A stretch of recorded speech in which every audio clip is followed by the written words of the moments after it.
A new directive has quietly emerged from behind the iron gates of Buckingham Palace, carrying the weight of a decisive signal directed at the long-term path of the Sussex children. The process unfolded without spectacle, yet once the measure came into force, a stark conclusion settled in. Archie and Lilibet now stand outside the framework that once defined their place.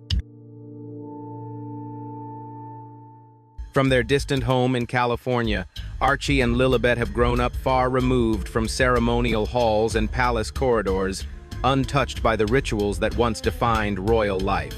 And now, a quiet line appears to have been drawn, raising an unspoken question. Does legacy come from lineage alone, or from lived connection? Share your perspective by leaving a 1 if this story resonates with you, or a 0 if you see it differently. Remember to like the video and subscribe to the channel so you stay connected as we continue exploring the deeper layers of this unfolding narrative.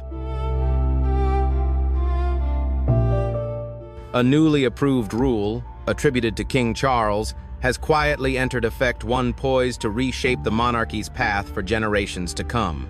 Its wording is straightforward, yet its influence ripples outward with undeniable force.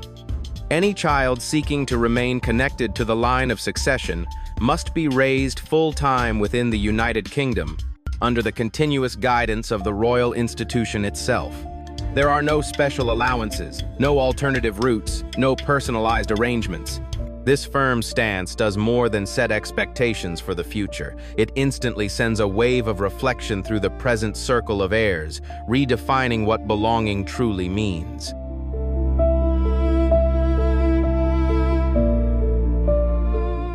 The shift will be felt by everyone connected to the royal circle, and one reality is impossible to ignore. Attention has now turned toward Harry and Meghan's children, who are growing up far from the United Kingdom and outside the rhythms of royal responsibility.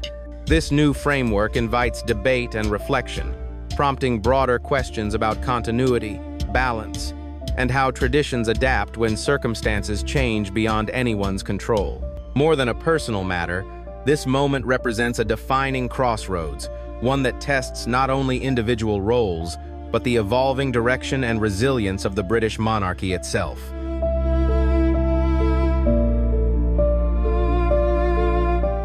The moment this measure entered public awareness, its earliest impact became unmistakably clear. Archie and Lilibet, the children of Harry and Meghan, who were born and are growing up thousands of miles away in California, found themselves positioned outside its scope from the very start.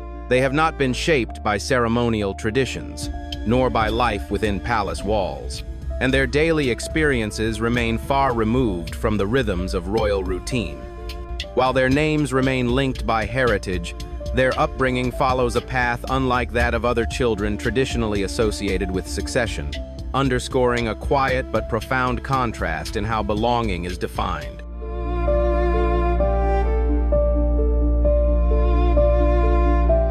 This development has quickly become a focal point of debate, as the new framework invites deeper reflection on what fairness truly means within long-standing institutions. By placing emphasis on lived participation rather than inherited status alone, the policy challenges traditional assumptions about succession. Some view this shift as a practical step to preserve clarity, stability, and purpose within the monarchy. Others, however, interpret it as a disproportionate consequence for children whose life paths were shaped without their consent. At its core, the discussion extends beyond individuals, touching on how tradition, responsibility, and compassion are balanced in a changing world.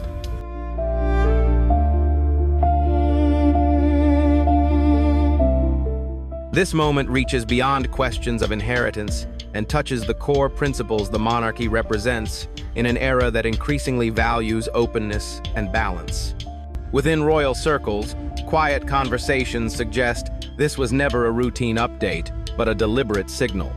A signal that the institution is evolving, a signal that the path forward, especially for the next generation, will be shaped with intention and discernment. And for Meghan Markle, the meaning runs deeper than formal recognition.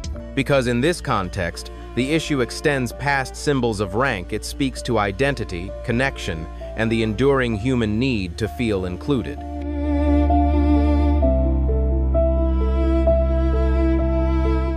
At its heart, this is about acknowledgement. It is about wanting her children to be recognized as part of a narrative she feels they are meant to carry forward. Yet this new framework delivers an unmistakable message, one expressed with unexpected clarity. The monarchy itself determines the boundaries of inclusion, not individual aspiration. And this moment appears to mark an opening chapter, not a conclusion. What unfolds now is not merely a discussion of formal rights, but a broader pursuit of visibility, legacy, and the hope that her children will one day be remembered within the family's unfolding history.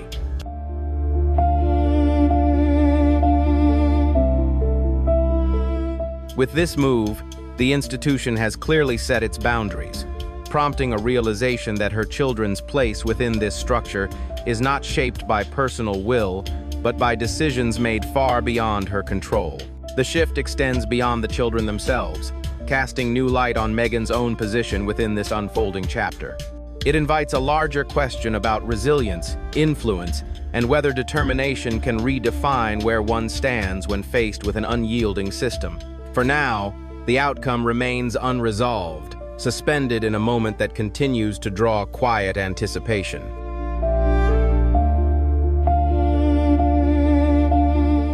Before the situation could fully settle, a second announcement sent a fresh ripple of surprise. A new measure, attributed to King Charles, introduced an even firmer standard. Only the children of active, duty-bound royals would continue to be recognized within the line of succession. In essence, continuity would now be linked to visible service, those whose parents actively represent the crown and uphold its responsibilities. This shift does more than reorder tradition. It redraws internal boundaries, distinguishing between participation and distance, and signaling that succession will now reflect engagement as much as ancestry.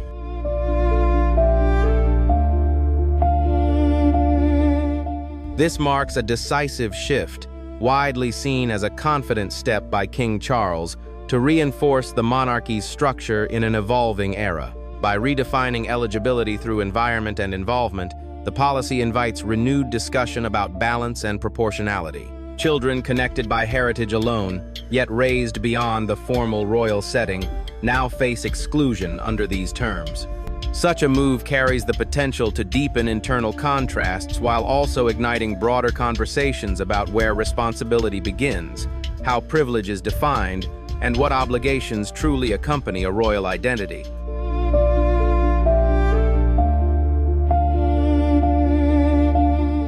In 2020, Harry and Meghan chose to step away from official responsibilities, prioritizing independence over tradition. Years later, that decision has come full circle, as the framework around them has shifted. Within this updated structure, their children no longer align with the newly defined expectations. Behind palace walls, advisors frame the move as an institutional recalibration designed to streamline roles, bring clarity, and safeguard the monarchy's long-term stability. Yet its influence extends far beyond one household, compelling the institution itself to reconsider how legacy is defined and where the lines of succession are ultimately drawn.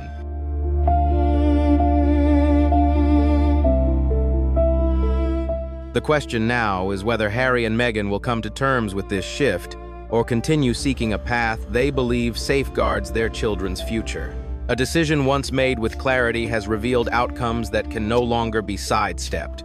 Yet voices from Montecito describe a very different emotional landscape, one marked by a sense of quiet finality. To some, it feels like the last symbolic thread has been gently but firmly loosened, underscoring that choices carry lasting echoes. Above all, it signals a broader message. The institution is setting its course with renewed resolve, and the framework it follows is no longer shaped to accommodate every branch of its extended family.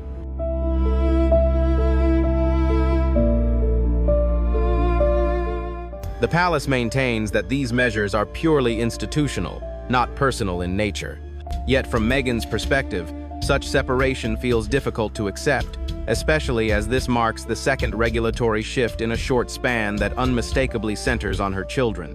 The language of this decision appears permanent, leaving little room for reinterpretation. And this is where its deeper meaning emerges. What is unfolding is more than a technical adjustment to succession guidelines.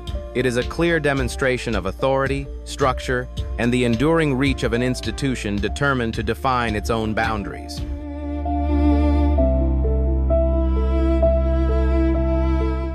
For Meghan, the moment serves as a stark reminder that even distance does not erase influence, and that the institution she stepped away from still casts a long shadow over her family's path. This shift brings with it a sense that pivotal choices about her children's future are no longer shaped from within, but defined elsewhere. It can be interpreted as a quiet test of the principles and protections she has sought to uphold for her household. Beyond its immediate effects, the regulation opens a wider reflection on where the Sussex family now stands and how their story fits into the monarchy's evolving landscape.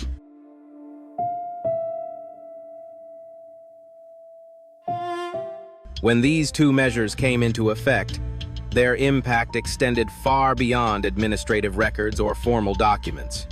They touched something far more fundamental, the way Archie and Lilibet are defined within the royal narrative itself. Until now, despite growing up in California and remaining absent from ceremonial life, they still occupied a symbolic place within the structure of succession, acknowledged as part of the monarchy's forward-looking framework, even from a distance. With the introduction of these new standards, that symbolic link has been quietly removed, and their association with the line of succession has been formally redefined, signaling a profound shift in how belonging is determined.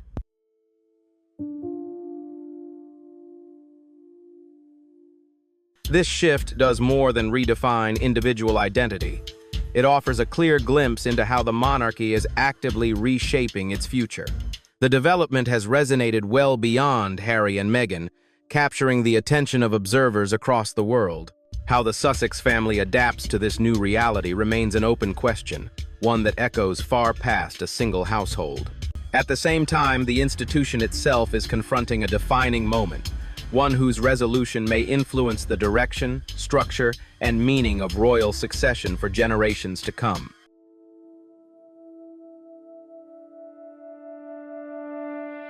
With these new standards in place, that bond is being quietly but firmly undone. The first requirement, emphasizing full-time upbringing within the United Kingdom under the close guidance of the royal institution, carries particular weight. It goes far beyond occasional appearances or symbolic participation.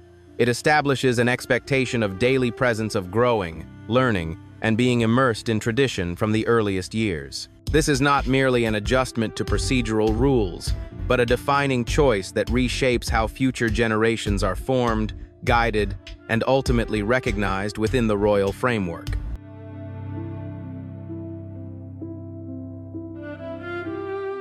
It sets an expectation that future heirs must absorb royal customs, principles, and obligations from their earliest years, an environment Archie and Lilibet have never known.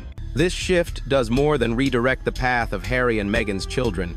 It draws a visible line within the wider family structure. While some may view the measure as an effort to reinforce clarity and responsibility within the institution, it also invites serious reflection on balance and equity, especially when it concerns young lives shaped by circumstances beyond their control.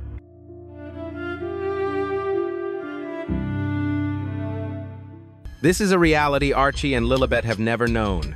Their childhood has unfolded under California skies, far removed from the measured formality of palace life. They have not walked through historic corridors, taken part in ceremonial traditions, or grown up within the carefully structured environment that shapes royal upbringing. Instead, their daily world follows a rhythm entirely separate from custom and protocol, highlighting just how different their experiences are from those traditionally associated with royal life.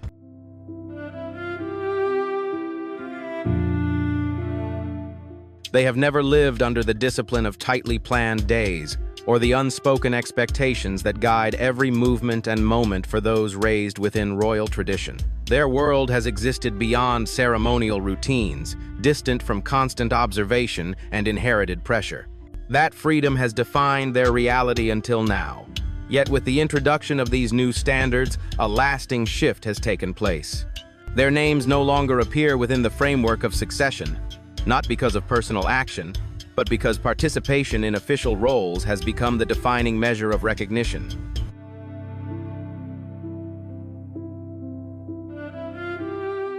The second standard, centered on active service within the royal structure, introduces another layer of consequence for the Sussex family. In essence, it links future recognition not to heritage alone, but to visible participation and responsibility. When Harry and Meghan stepped back from official roles in 2020, their intention was clear. They chose independence over obligation. That moment marked more than a professional shift. It represented a deliberate move toward shaping a life guided by personal values, away from the constant weight of expectation and ceremonial demand.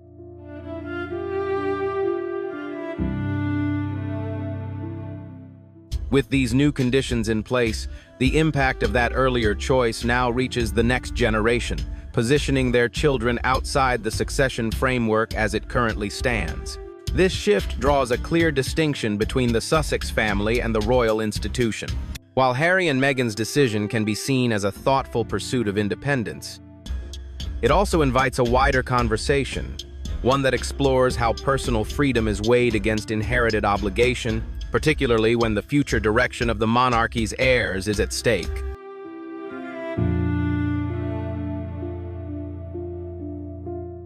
They sought distance and quiet, choosing to shape a life in the United States away from constant observation and inherited pressure. That choice carried meaning and, inevitably, consequences. Now, with time, those consequences are coming into sharper focus. Their children, untouched by that original decision and born only after the path had already changed, find themselves affected by outcomes they never selected. What began as a personal choice made in a specific moment has evolved into a broader reality, one where the weight of that decision now rests on the shoulders of a new generation.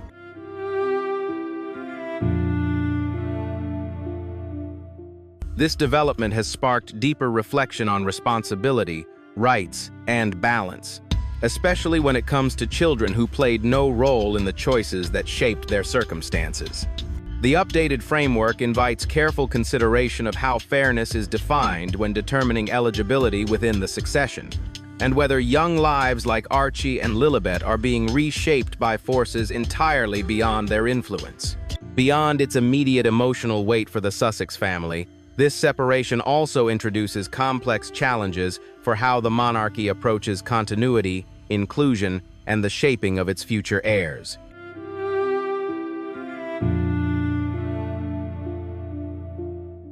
Some view this outcome as a logical adjustment, questioning why individuals disconnected from national life, public service, and daily royal responsibilities should retain formal standing within the succession. Others, however, see it through a very different lens, one that frames the change as an undue burden placed on young lives shaped by circumstances beyond their choosing.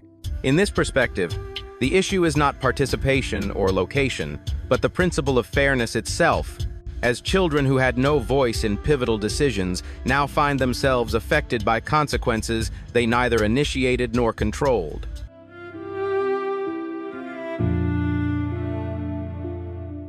This moment has ignited a broader discussion about equity and accountability in deciding who remains connected to the future of the crown and who does not.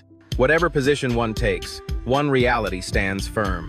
These adjustments extend well beyond a single household, shaping the institution itself. How the monarchy navigates this transition without placing undue strain on those who come next will be closely observed. The true implications may not be fully understood immediately, but they are likely to unfold gradually, revealing their impact over time.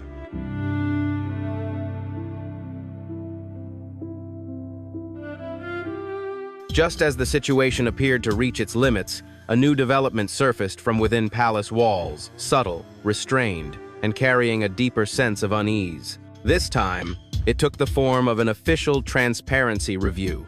Ordinarily, such reviews are routine processes, involving modest teams quietly examining records or refining internal documentation.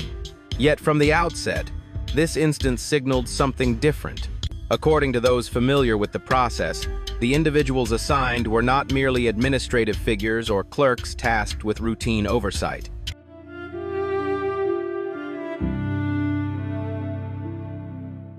The scope of the review extends to every detail connected to Harry, Meghan, and their children's official records, procedural documents, overlooked transfers, unanswered timelines, and administrative steps that were never fully examined. What stands out is not just the material under scrutiny, but who is conducting it. The process involves constitutional specialists, legal minds, historians, and senior figures versed in succession principles. Such a collective is not assembled for routine clarification. It emerges only when an issue is expected to echo far beyond the present moment, carrying implications that may shape the monarchy's structure for years to come.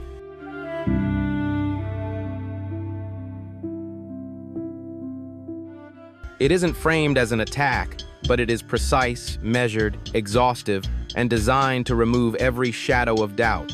Step by step, it narrows ambiguity, aligns timelines, and forces every loose end into the light. And that's why the meaning of an authenticity review matters so much here. In royal contexts, this type of process is not a casual audit. It is uncommon, almost never deployed unless there are significant concerns about legal foundations, documentary integrity, or constitutional conditions that may not have been fully confirmed at the time they were assumed.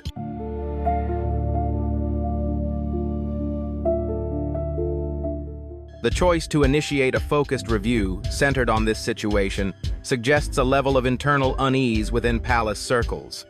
For now, the precise nature of those concerns remains undefined, inferred only through carefully filtered signals rather than direct confirmation. What is clear, however, is the breadth of the process itself. This is not a standard procedural check, but a deep and deliberate examination, one that carries the potential to influence future decisions in meaningful ways. Its outcome could reshape not only the standing of the Sussex family, but also set important precedents for how the monarchy navigates complexity, legitimacy, and continuity moving forward.